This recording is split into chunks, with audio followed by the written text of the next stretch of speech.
네, 정치권 관심 뉴스 짚어보는 포커스 나이트 시간입니다. 오늘은 윤희석 전 국민의힘 대변인, 성치훈 민주당 정책위 부의장과 함께하겠습니다. 두 분 어서 오십시오. 네, 윤석열 대통령 수감 뒤에 첫 일반 연회를 했습니다. 대통령 참모진을 처음으로 이제 접견을 했는데요. 이 자리에서 대통령이 이렇게 얘기했습니다. 대통령실이 국정의 중심이다. 의기소침하지 말고 각자의 위치에서 최선을 다하라. 여러 가지 해석이 나오고 있습니다. 윤희석 대변인님, 먼저 어떻게 들으셨나요? 윤 대통령께서는 지금은 직무가 정지돼 있지만 네. 탄핵 심판에서 반드시 기각 그 결정을 받아서 복귀할 수 있다고 확신하신다고 저는 봅니다. 아하. 그렇기 때문에 그것을 전제로 하고 대통령실에서 지금 어쨌든 그 상황을 대비해서라도 국정의 중심을 잡는 모습을 보이는 것이 중요하다. 예. 그것을 강조한 오늘 참모진에 대한 발언이 아니었을까 개인적으로 그렇게 추측을 합니다. 기각을 확실하면서 한 발언이다.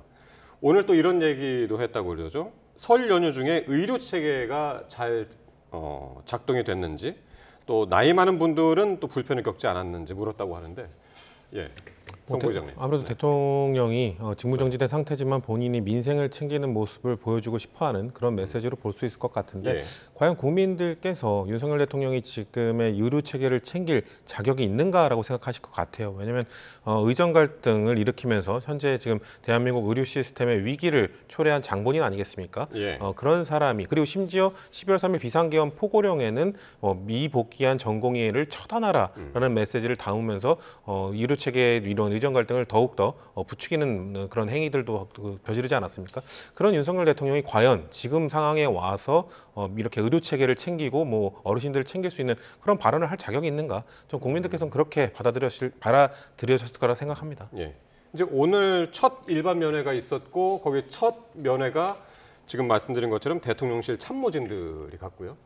여당 의원들이 이제 접견을 시작할 것 같습니다. 권성동 원내대표가 처음으로 갈 것 같죠? 네. 예, 도리 차원으로라도 가야 되겠다라고 그렇습니다. 했는데, 예, 민심과 맞지 않는다는 그런 비판도 나오고 있고요. 지금 윤 대통령이 이 탄핵 심판을 받는 상황이고 또 내란죄 혐의를 받아 재판을 지금 받을 수밖에 없는 상황이라서 네. 이 행보를 정치적인 상황과 연결을 짓는 분들은 민심과 맞지 않다 또는 정치적으로 이것이 뭐 윤 대통령이 계엄령 발동과 관련한 행위한 데 대해서 동조하는 게 아니냐 이렇게 해석하시는데 예. 권성동 원내대표가 정확히 말씀하셨습니다. 인간적 도리로 가는 거다.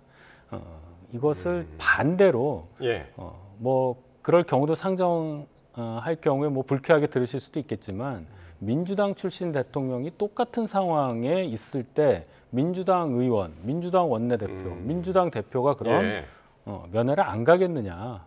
그렇게 물어보면 답이 나옵니다. 이것은 인지상정이라는 차원에서 봐야 하는 거고 예. 정치적인 해석, 정치적인 행보와 이 면회는 반드시 분리돼서 이해하셔야 한다. 저는 그렇게 봅니다. 예. 김건희 여사는 어떻게 면회 안 갈까요? 어떻게 보시나요? 제가 듣기로는 예. 건강상의 이유가 있어서 건강상의 이유. 예, 좀 면회 가시기가 좀 불편하다 이런 얘기를 들었고요. 예. 또 김건희 여사가 만약에 면회를 가실 경우에는 예. 경호등 상황이 발생하기 때문에 노출이 되지 않겠습니까? 그렇게 되면 또 민주당에서 김건희 여사만 계속 공격하시는 분들 계시잖아요. 박지원 의원 같은 분들. 불필요하게 또 정치적으로 저희가 공격받을 상황이 있고 그것을 부담스러워하실 수가 있기 때문에 아마도 면회를 안 가시는 걸로 저는 알고 있습니다. 예.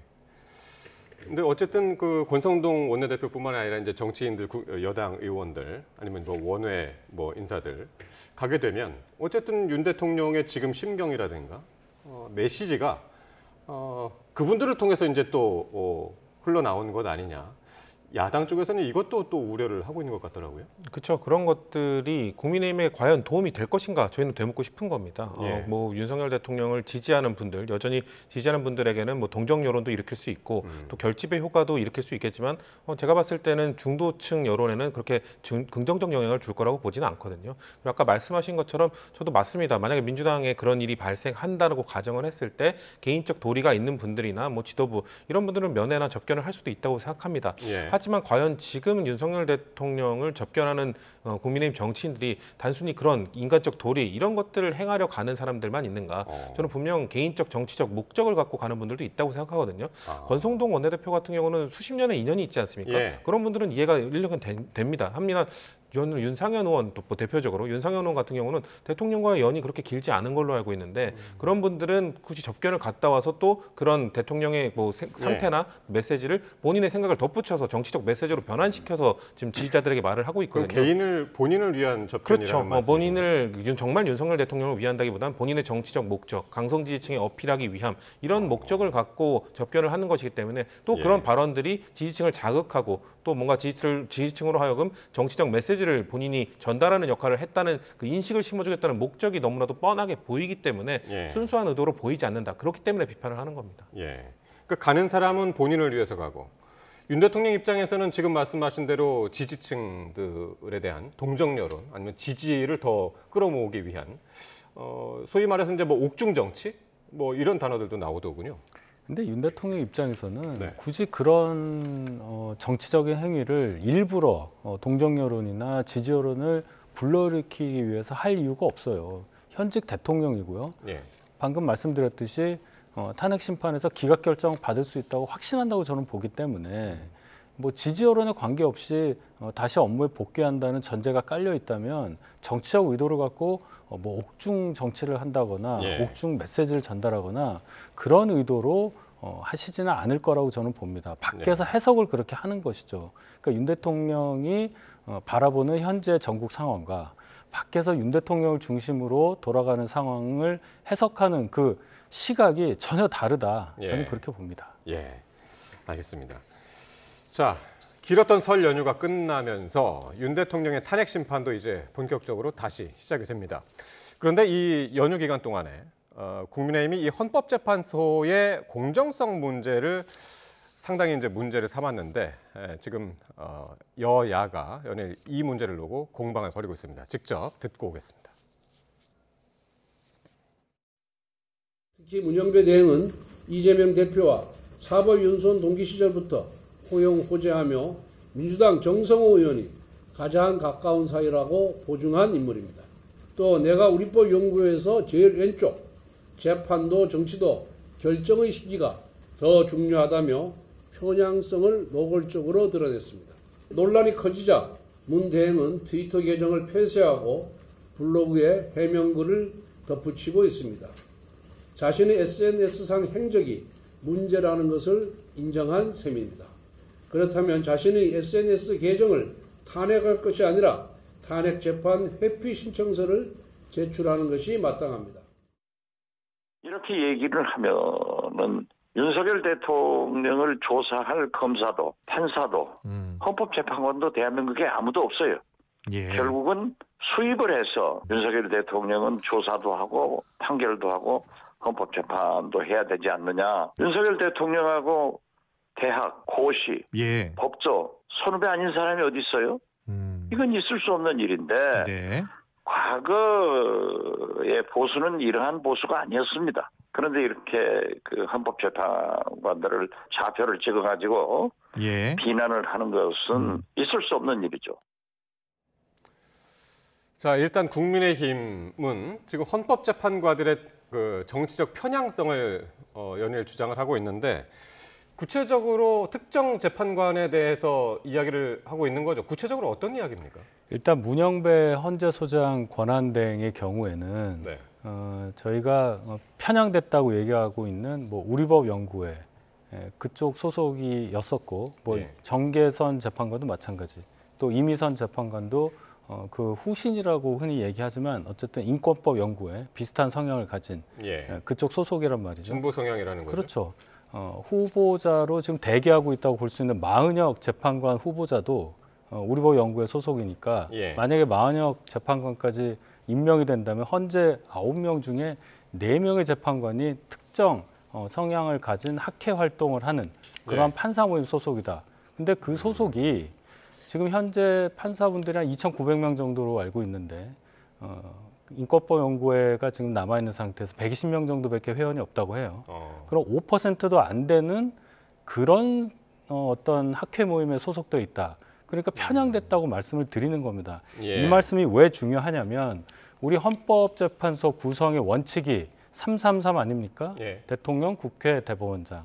그런데 극심한 이 정치적인 어떤 대립 상황을 겪으면서 헌법재판관 임명 과정에서 정치적인 어떤 고려가 많이 작용하면서 한 명씩 충원되는 과정이 있었다고 볼 수밖에 없어요. 예.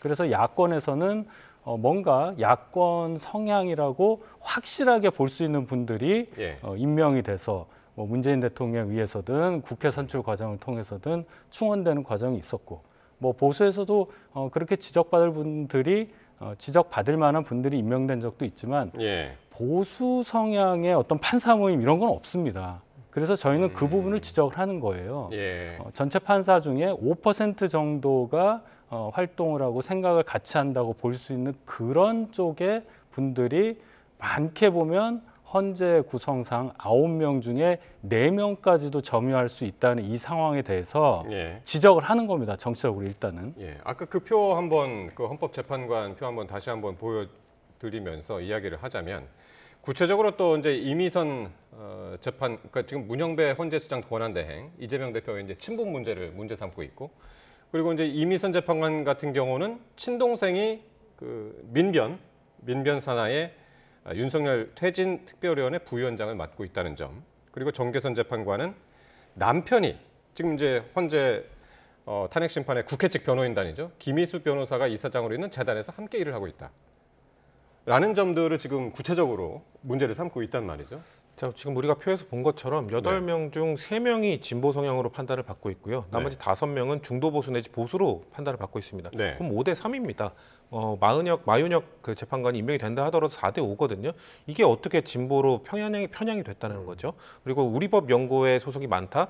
그러면은 일례로 박근혜 정부 이전에 이명박 정부에서 박근혜 정부로 넘어가던 2012년에서 14년 사이 정도에 대법관 14명 중 6명이 그 민사판례 연구에 소속이었습니다. 그러면 민사판례 연구의 카르텔이었습니까? 민사판례 연구에는 그 법원 그 판사들 중에서 초엘리트들만 모여 있는 뭐 정치적 성향이 뭐다라고 따지는 좀 애매한 부분도 있습니다만 예. 굳이 따지자면 보수 성향의 연구회라고 볼 수 있습니다. 그러면은 그 당시에는 그러면은 이루어졌던 대법원의 판결들은 전부 다 정치적으로 그 법원의 그 보수 성향으로 다 이루어진 것입니까? 그리고 예. 민사판례 연구회의 정치적 이득에 따라서 이루어진 것입니까? 이런 것들이 얼마나 말도 안 되는 주장이냐면, 그런 주장으로 따지자면 아까 박지원 의원께서도 지적을 하셨지만 예. 그렇게 치면 헌법재판관 8명 중 7명이 서울대 법대 출신입니다. 그러면 서울대 법대 출신, 대한민국 헌정사상 한 명도 대통령을 배출하지 못하다가 최초로 윤석열 대통령, 서울대 법대 출신의 대통령을 배출했습니다. 이 사람을 과연 탄핵해도 되겠는가? 서울대 법대 카르텔이 작용하지 않을까요? 이런 식으로 그러면은 서울 8명 중 7명이 기피 신청을 해야 된다고 주장하는 그런 말도 안 되는 주장과 다름없다. 그렇기 때문에 저는 헌법재판관들은 본인의 정치적 성향이나 고향이나 학연이나 지연이나 이런 걸로 본인을 드러내는 것이 아니라 판결로 드러내는 겁니다. 지금 계속해서 지적하고 있는 문영배 헌법재판관이요. 과거에 이재명 경기도지사 시절에 경기도와 남양주시의 권한쟁의 심판에 헌법재판관으로 참여한 적이 있습니다. 그 당시에도 이재명 대표의 손을 들어준 것이 아니라 남양주시의 손을 들어주면서 이재명 대표의 정치적 위기를 초래했던 그런 판결도 있었기 때문에 전혀 그런 개인적 관계나 그런 거에 좌지우지되지 않는 판결을 하고 있음을 드러냈음에도 불구하고 지금 대한민국 사법 시스템을 좀 붕괴시키는 발언들을 국민의힘에서 계속 하고 있다. 매우 부적절하다. 이렇게 말씀드리고 그 싶습니다. 부분은 제가 좀 반박을 해야 되겠는데요. 어떤 개인적인 인연을 가지고 얘기하는 것은 극히 일부분에 불과하고, 이 문영배 재판관 같은 경우에는 본인이 갖고 있는 생각을 모든 국민이 알 수 있게 된 상황이 벌어졌다는 게 문제라는 겁니다. 속으로 무슨 생각하는 건 상관이 없는데 네. 과거에 본인이 SNS를 통해서 보여줬던 여러 문장들을 보면 예. 이분의 생각이 일반 대중이 보편적으로 받아들이기가 어려운 부분이 있고, 그 당시에도 판사였고 지금 판사 경력이 쭉 와서 헌법재판관이 돼서 대통령 탄핵을 지금 주도적으로 해야 되는 입장이 됐잖아요. 예. 그렇다면은 이분의 생각과 헌법재판소에서의 탄핵 심판 결과가 연결된다는 지적을 하지 않을 수가 없는 겁니다. 그리고 뭐 정계선 재판관 남편이 지금 국회 측의 법률 대리인하고 있는 김희수 변호사하고 연이 있고 또 이미선 재판 같은 경우에도 친여동생이 민변에서 뭐 윤석열 대통령 탄핵 추진위원회 부위원장을 맡고 있다. 이 윤석열 대통령이 당사자잖아요. 만약 일반 형사 재판 같은 경우에는 이 경우에 있어서는 재판부에서 본인이 그냥 빠지게 될 겁니다, 아마. 근데 이렇게 보면 어떨까요? 아까 그 권성동 원내대표가 이야기한 부분에 있는 부분인데 2010년도 이렇게 썼다고 그래요? 내가 우리법 그 문영배 네. 권한대행이 내가 우리법 연구에서 제일 왼쪽에 있다. 재판도 정치도 결정 시기가 더 중요하다. 이 얘기를 했다고 그러는데 이게 2010년이거든요. 네네. 그리고 이거 본인이 이거를 드러낸 게 아니라 국민의힘이 이걸 발견해서 알린 거잖아요. 아니 트위터에서 나왔으니까 예. 본인이 한 거를 저희가 이제 찾아서 네. 뭐 한 건 있지만은 누구라도 볼 수 있게 열어놓은 거나 마찬가지지 않습니까? 그러니까 제 얘기는 네. 이분이 판사 신분의 입장에서 판사 신분인 상태에서 그러한 것을 누구나 볼 수 있는 상태에 열어놨다는 것. 네. 그래서 지금 15년이 지난 시점에 저희가 공격할 수 있는 어떻게 보면 빌미를 제공한 것. 그 처신의 가벼움에 대해서 지적을 하는 것이라고도 볼 수 있고 뭐 사법 체계를 저희가 흔든다. 뭐 불복을 위한 어떤 뭐 빌드업을 하고 있다. 이렇게 민주당이 예. 주장하는데 불복을 어떻게 하겠습니까? 그 얘기가 아니고 그러한 정치적인 편향성을 가지고 있는 그런 어떤 상황, 예. 헌법재판소의 구성 상황을 저희가 정책으로 지적하지 않을 수 없다는 것. 알겠습니다. 그리고 이재명 대표는요, 공범이라고 할 수 있는 이화영 전 부지사에 대해서 유죄 판결을 냈다는 이유로 재판부 기피 신청을 했어요. 그런 마당에 저희 보고 어떤 사법 체계를 흔든다 이런 얘기할 자격이 있는지 저는 그걸 직접 예. 되묻고 싶습니다. 그래서 이제 헌법재판소가 오늘 직접 이렇게 의견을 냈습니다. 국민의힘이 헌법재판관들 정치적 편향성 이걸 주장을 하는 데 대해서 사법부 권한 침해 가능성이 우려된다.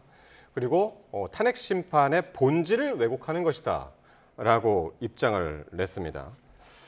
그렇죠. 지금 사실 국민의힘이 뭐 불구속할 방법이 없다고 말씀하고 계시지만 사실 윤석열 대통령의 체포영장, 구속영장 그 전국에서 어떤 일이 있었습니까? 체포영장을 발부하는 판사의 또 정치적 성향을 문제 삼으면서 마치 그 서부지법이 좌파의 소굴인 것처럼 이미지를 만들어 놓지 않았습니까? 그 결과가 어땠습니까? 보수 진영에 있는 폭도들이 서부지법을 침략하고 기물들을 파괴하는 사상 초유의 일이 발생하지 않았습니까? 이번 것도 마찬가지입니다. 이런 식으로 헌법재판관들이 정치적 성향 때문에 공정한 판단을 내리지 않을 것 같다는 이미지를 네. 계속 심어주게 될 경우 강성 지지층의 경우에는 이거에 동요될 수 있는 가능성이 있다는 말씀을 드리고요. 아까 말씀하신 그런 부분들에 의한다면 정영식 재판관도 마찬가지입니다. 대통령이 임명한 정영식 재판관은 대통령이 비상계엄을 한 이후에 장관급인 진실과 화해위원장에 정영식 재판관 가족관계에 있는 박선영 위원장을 임명한 바 있죠. 그리고 정영식 재판관은 그 인사청문회 과정에서 과거 보수 성향의 시민단체에 후원들을 해왔던 것들이 밝혀졌습니다. 그러면 그런 성향에 따라서 이 사람이 과연 객관적인 판단을 내릴 수 있느냐? 그럼 민주당에도 기피 신청할까요? 저희는 예. 그렇게 하지 않습니다. 네, 알겠습니다. 자, 이번엔 민주당 얘기 한번 해보죠. 이재명 대표가 어제죠, 연휴 마지막 날 문재인 전 대통령을 예방을 했습니다. 평상마을 찾았는데 이 자리에서 두 사람 모두 통합과 포용을 강조하는 모습이었는데 어떻게 들으셨나요? 성채훈 부의장부터 한번 좀 이야기를 해야 될 것 같은데요. 일단 배경이 좀 있을까요? 아무래도 그 김경수 전 지사가 이 예방을 하기 전에 메시지를 냈기 때문에 공교롭게 좀 이런 갈등이 불거지는 모습이 연출된 것 같긴 한데요. 한번 그 메시지가 어땠는지 한번 보면서 예, 보고 예. 말씀을 하는 게 더 쉬울 예, 것 같은데. 예. 김경수 지사. 바로 설날 네 가지 요구를 했는데 네네네. 네 가지 요구를 했죠. 그러니까 저는 저 부분 중에 네. 2번에 대해서는 좀 적극 공감하는 부분이 있습니다. 1, 2번. 왜냐하면 노무현 대통령이나 문재인 정부에 대해 좀 폄훼한 그런 발언들을 한 분들이 있거든요. 그런 네. 발언들로 인해서 뭔가 전통적인 민주당 지지층, 노무현 네. 대통령이나 문재인 대통령을 좋아했던 지지층이 지금 민주당으로부터 등을 돌린 분들도 많습니다. 그런 분들을 좀 마음을 돌리기 위한 노력들은 해야 되는데 그리고 첫 번째는 비명 행사라고 그랬는데 하지만 그런 부분 1번에 대해서는 저도 예. 공감하지 못하는 부분이 있는데 예. 뭐 비명 행사라고 하는 분들 중에서 당에 그런 뭔가 모욕을 당했다. 뭐 김경수 전 지사의 표현에 의하면 이런 표현을 뭐 썼습니다. 치욕이라는 단어를 썼죠. 그렇죠. 지난 총선 때 치욕스러워하면서 당 떠난 그렇죠. 분들이 많은데 그런 상황 그분들한테 속에서 사과해야 당에 된다. 남은 분들이 있잖아요. 임종석 전 실장이라든지 박용진 전 의원이라든지 예. 이런 분들은 당에 남아서 계속 메시지를 던지지 않았습니까? 아하. 그럼에도 당을 나간 분들, 당을 나가서 새로 당을 만들면서 민주당에 대한 공격적 발언을 한 분들에 대해까지 사과를 해야 된다. 저는 이거에 대해서 공감하기는 어려울 것이라고 보고요. 네. 아까 봤던 세 번째, 네 번째 부분에 대해서는 뭐 일극 체제에 대한 이런 비판이나 이런 이런 것들은 저는 친문 진영이 같이 반성해야 될 부분이라고 생각합니다. 왜냐하면 뭔가 이런 일극 체제, 뭔가 이런 뭐 사당화 이런 부분들은 사실 문재인 정부 때 친문 진영에서도 비판을 받던 부분이거든요. 예. 그렇기 때문에 이재명 대표 친명 체제에서는 아니 당신들도 주류일 때는 그런 걸 하지 않았느냐는 비판을 할 수 있습니다. 그렇기 때문에 민주당에 있는 이런 주류 문화, 주류가 좀 다양성을 존중하지 않는 문화에 대해서는 친문과 친명이 저는 함께 반성하고 함께 좀 다양성을 존중할 수 있는 그런 민주당을 만들어가자는 메시지를 만들어야 되는데 김경수 전 지사의 메시지의 취지에는 공감하나 그 방법이 너무 과격했다. 그렇기 때문에 저는 문재인 전 대통령께서 뭔가 이런 통합을 해야 된다, 포용해야 된다는 메시지를 던져주셨으니까 앞으로 좀 그런 방향으로 나갈 수 있도록 너무 과민하게 반응하지 말고 그런 메시지들을 좀 우리가 어떻게 해결해 나가야 될지 좀 발전적인 토론을 해야 될 시기가 왔다라고 예. 저는 그렇게 보고 있습니다. 예. 윤 대변인님은 어떻게 보시나요? 예, 성추현 부의장님 말씀을 들으니까 민주당 상황이 참 복잡하군요. 일단은 그 뭐 통합하자, 뭐 포용하라 이런 얘기는 두 분 만나면 매번 하는 얘기입니다. 그 말씀밖에 할 수가 없죠. 정책 지향성이 다른 두 분이 만나니까. 그런데 정체를 떠난 문재인 대통령보다는 이재명 대표가 급하기 때문에 항상 문재인 대통령이 찾아가서 저렇게 똑같은 장면을 연출하면서 시점을 가리면 언제 사진인지도 모를 그런 거 맨날 찍지 않습니까? 중요한 거는 이재명 대표의 반응이에요. 네 가지 제시한 김경수 전 지사의 말 중에 제가 가장 가슴에 와닿는 부분은 치욕스럽게 당을 떠난 분들에 대해 사과하라. 예. 이 질문이었는데 이재명 대표가 그 질문에 대해서 즉답을 할 수 있는 기회가 있었습니다. 기자분이 정확하게 그 문장을 인용을 해서 질문을 했거든요. 예. 어떤 생각을 갖고 있느냐.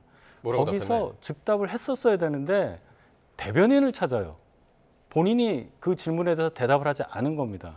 그 얘기는 국가 지도자를 꿈꾸는 분이라면 본인의 이 마음의 넓이, 포용할 수 있는 가슴의 크기 이것을 보여줄 수 있는 정확히 아주 좋은 기회였는데 예. 그것을 그냥 상실했다. 이재명 대표가 예. 오늘 이렇게 얘기를 했습니다. 비공개 최고위에서 있었기 때문에 뭐 직접 육성을 듣지는 못했습니다만은 비명계 비판에 예민하게 반응하지 말라고 주문을 했거든요. 요건 어떻게 들어야 되는 겁니까? 저는 아무래도 지금 김경수 전 지사의 발언에 대해서 저 친명계 의원들이 여러분들이 반응을 내놓고 있거든요. 근데 네. 그 중에는 표현이 좀 격한 부분도 있습니다. 무슨 뭐 정진욱 의원 같은 경우에는 이 사면 복권해 준 거에 대한 뭐 충성을 표하는 것이냐, 그러니까 윤석열 대통령에 대한 충성을 표하는 것이냐 이런 표현이잖아요.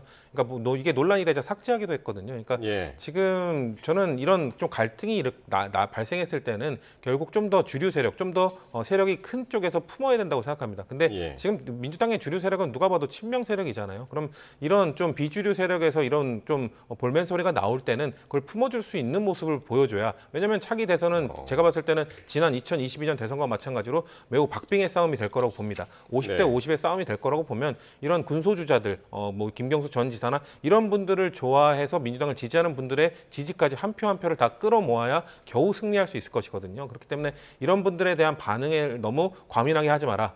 좀 품을 수 있도록 해야 된다라는 이재명 대표의 좀 원론적인 이야기가 나온 거라고 보고 있습니다. 한번 보죠. 그러면 김경수 지사의 SNS에 발끈한 친명계 인사들이 뭐라고 했는지 한번 보면 정성호 의원은 김경수 전 지사 당 승리 위해서 고민을 해야 할 때다. 조금 전에 말씀하신 그 정진욱 의원 그 사면 복권에 대한 감사 표시, 충성 표시를 저렇게 하냐라고 지적을 했고 김준혁 의원은 탄핵 심판 결과가 나오기도 전에 친문계가 당내 갈등을 부추기고 있다. 이런 이야기들이 계속 나오니까 이재명 대표가 오늘 아까 그렇게 얘기한 겁니다. 예민하게 반응하지 말라. 다양성이 필요하고 자유로운 의사 표시를 존중해야 된다. 비공개 최고위에서 이렇게 얘기를 했다고 그러네요. 그 발언을 공개 발언으로 하셨어야 된다는 말씀입니다. 그리고 정확하게 사람을 적시해서 지난번 공천 과정에서 피해받았던 분들에 대한 사과 표시를 했어야 되죠. 예를 들어서 양문석 의원한테 아주 모욕적인 그런 일을 당한 뭐 전해철 전 의원이라든지 임종석 전 의원 공천 과정에서 얼마나 힘들었습니까? 박용진 전 의원 4번이나 공천 기회를 박탈당했어요. 그런 분들을 하나하나 거명하면서 대단히 미안했다. 앞으로 한 길로 가자. 이런 얘기했으면 이재명 대표에 대한 국민적 평가가 완전히 달라졌을 겁니다. 그리고 여기 하나 덧붙이고 싶은 것은 다른 의원분들 뭐 많이 말씀하셨는데 이재명 대표를 중심으로 한 모임의 좌장격이라고 할 수 있는 아주 점잖은 정성호 의원이 결국 반응을 내보였다.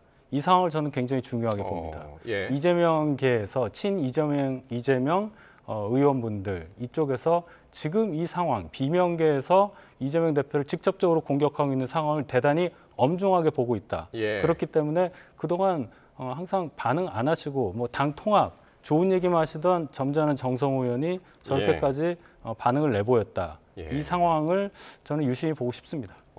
박지원 의원도 약간 의외의 이야기를 했더라고요.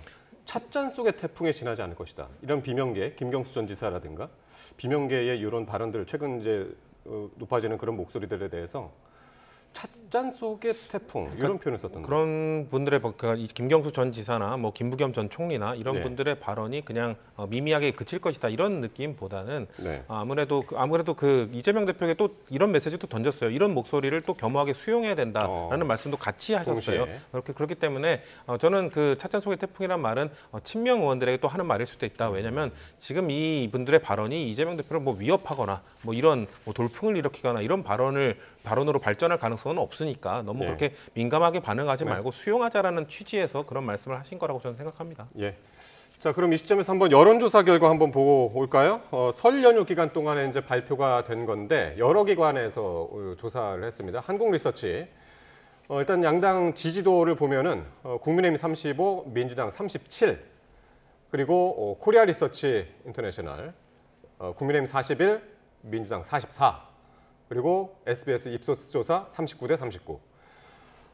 상당히 비슷하게 나왔고 이게 이제 설 연휴 직전에 조사해서 설 연휴 기간 동안에 이제 발표한 그런 조사들인데 거의 뭐 엎치락뒤치락 거의 팽팽한 그런 수치들이 나오고 있습니다. 그 오차범위 내에서 어떻게 될까요? 좀 앞으로 변화 가능성이라든가 어떻게 보세요? 일단 양당 지지율이 통계학적으로 거의 차이가 없다 이렇게 볼 수 있는 결과가 나온 것은 예. 양당 지지율에 대해서는 적어도 한 비상계엄령 이전 상태가 된 게 아닌가.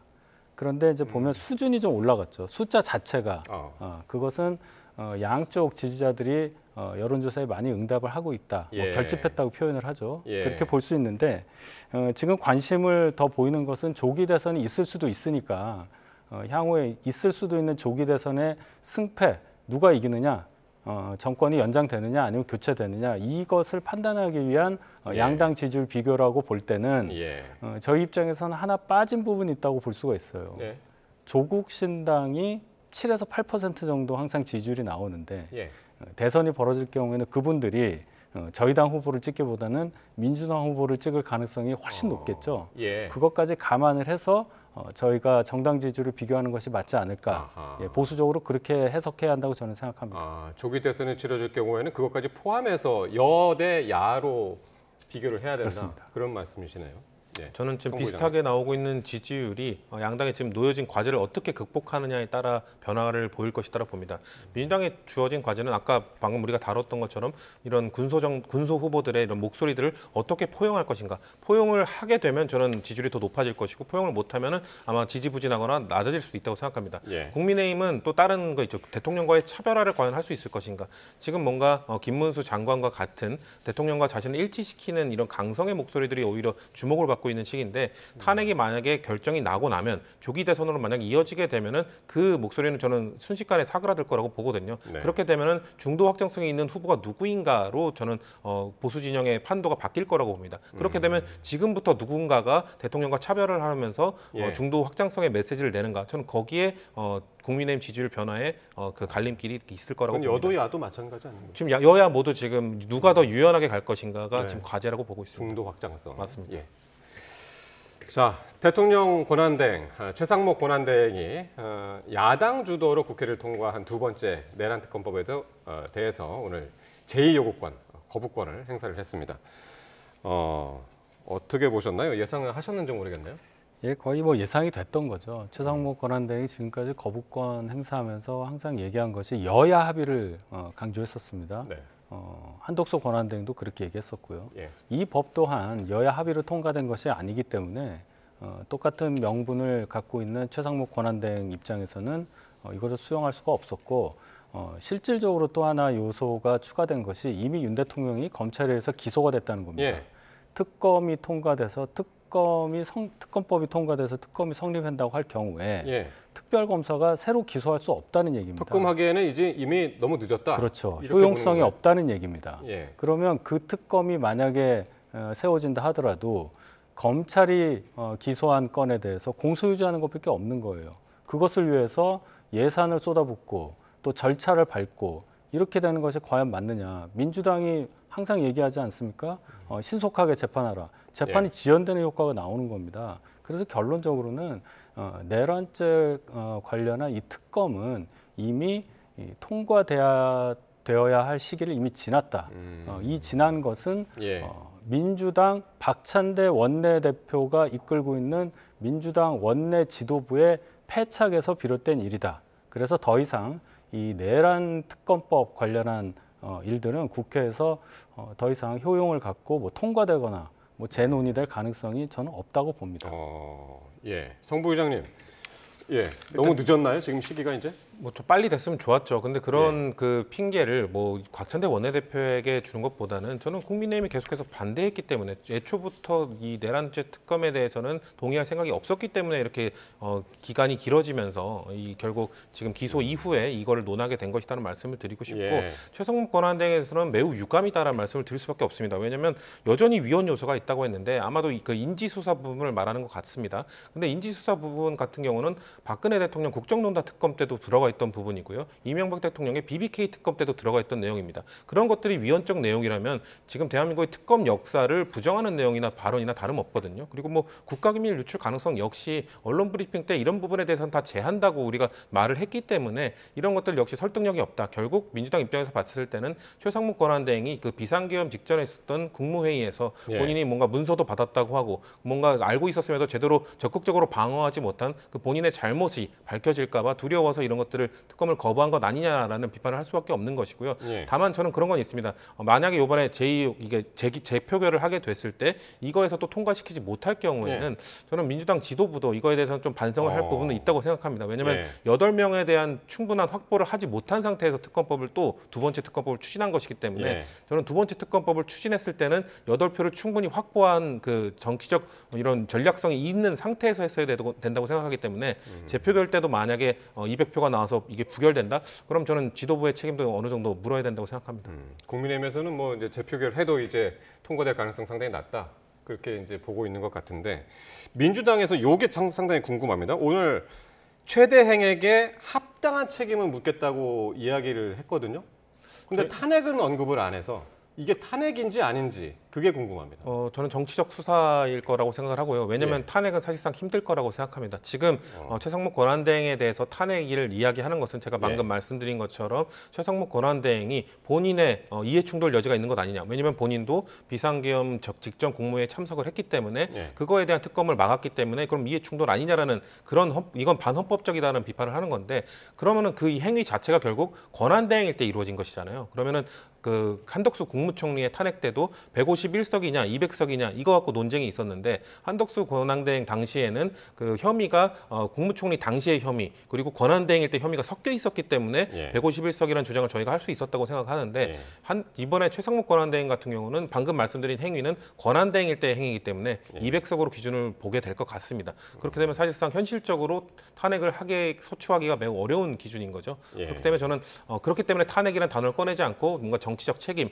이런 정치적 레토릭으로서 책임을 묻겠다라는 걸로 보여집니다. 근데 이 탄핵과 최대행에 대한 탄핵과 좀 엮여 있는 그 지금 하나의 이벤트가 또 하나 있죠. 다음 주 월요일 날 마은혁 재판관 임명 보류에 관한 권한쟁의 심판 그 판단이 있는데 여기서 만약에 인용이 된다면 이게 그러면 다시 이제 최대행한테 다시 그 결정을 해야 되는 그런 순간이 또 다시 온단 말이죠. 마은혁 재판관을 임명을 해야 되는지 말아야 되는지.